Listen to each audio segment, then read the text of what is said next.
Assalamualaikum warahmatullahi wabarakatuh. Sobat RH sekalian, jumpa lagi kita di channel yang keren ini. Keren cadas. Ya Sobat RH sekalian, saya tidak ada laptop di depan karena laptopnya saya tidak bawa di bawah ya. Jadi saya ingin mengambil satu video saja. Dan ini video yang terkait dengan pernyataan dari salah seorang anggota DPR dari PKB yang juga melakukan interupsi dalam paripurna 5 Maret yang lalu soal hak angket. Nah, katanya ada upaya untuk menggagalkan angket. Nah, coba kita uji ya, kita tes ya upaya ini. Dari siapa dan untuk apa ya. Oke, coba kita bacakan saudara sekalian. PKB ungkap ada upaya pihak-pihak di DPR gagalkan hak angket kecurangan pemilu 2024. Liputan6.com Jakarta, anggota fraksi Partai Kebangkitan Bangsa PKB di Dewan Perwakilan Rakyat DPR Lulu Nurhamidah mengungkapkan ada pihak-pihak di parlemen yang berusaha menggagalkan hak angket kecurangan pemilu 2024. Ada pihak-pihak yang juga dimobilisasi sedemikian rupa, kata Lulu di Kompleks Parlemen Senayan, Jakarta, Kamis.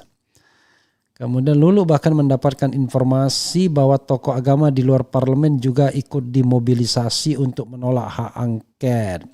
Saya terima berita ada tokoh agama yang dimobilisasi yang intinya mereka minta agar hak angket itu digagalkan, kata dia. Sementara itu Lulu menyatakan pihaknya menargetkan hak angket dapat mulai digulirkan pada masa sidang ini. Menurutnya angket kecurangan pemilu 2024 bisa dibahas meskipun DPR nanti memasuki masa reses. Saya harap bisa ya, kalau misal pengajuan ini sudah bisa diterima kan kita bisa membahas kapan saja. Ketika masa reses pun tidak masalah, kata Lulu.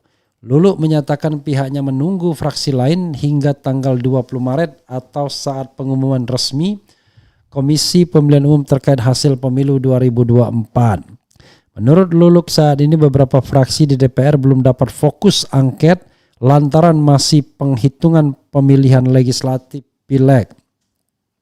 Mudah-mudahan ya, paling tidak ya, mungkin karena semua berpikir tanggal 20 Maret, apalagi kan anggota koalisi 03 P3 misalnya memang menunggu momentum tanggal 20 karena terkait nasib lolos parlemen threshold apa tidak.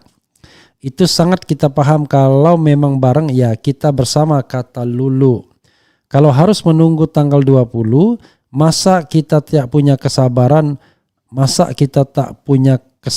untuk menunggu beberapa hari saja sampai tanggal 20 Maret, sambungnya.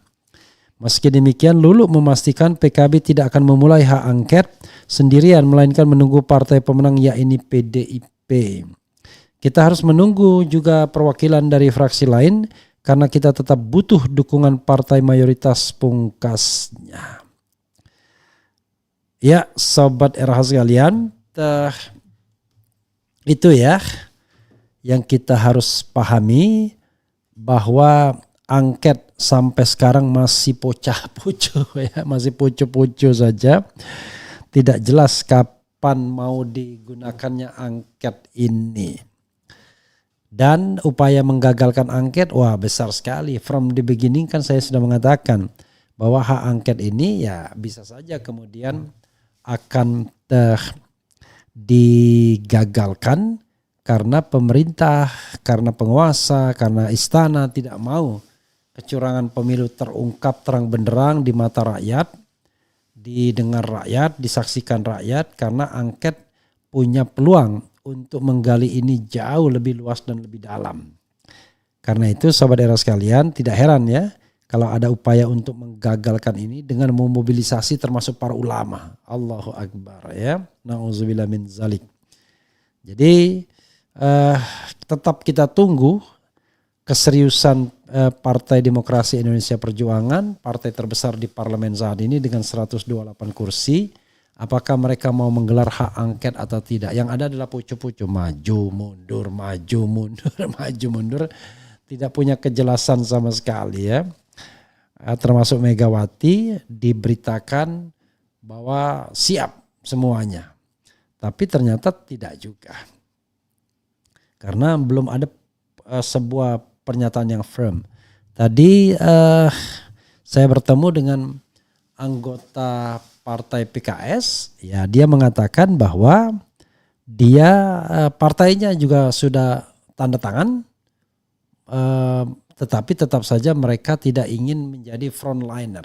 Lalu siapa yang jadi frontliner nantinya? Padahal ada statement misalnya bahwa kalaupun 03 belum mengajukan, 01 akan mengajukan terlebih dahulu. Tapi sekali lagi Sobat Era sekalian, hak angket itu tidak semata-mata bergantung pada koalisi 01 dan 03, tetapi memang ya kepentingan masing-masing. Dan kepentingan dari PKB tentu mengawal perhitungan kursi legislatif. Kepentingan Nasdem begitu juga. Kepentingan PKS begitu juga. Apalagi kepentingan P3 yang ya masih bertanya bakal lolos atau tidak parliamentary threshold 4%. Karena sekarang ya ngeri-ngeri sedap posisinya ya.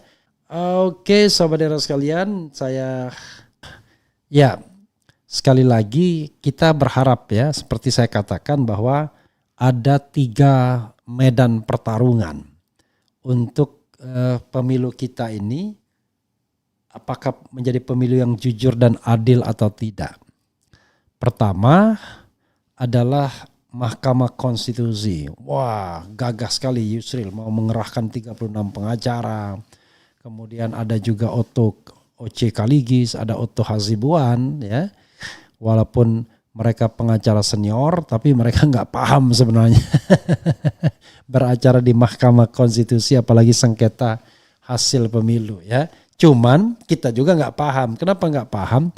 Karena ya MK itu seperti pengadilan yang sangat cair, yang pakem-pakemnya berbeda dengan pengalaman lainnya. Dulu kita berpatokan begini, tapi bisa saja MK mengubah ya.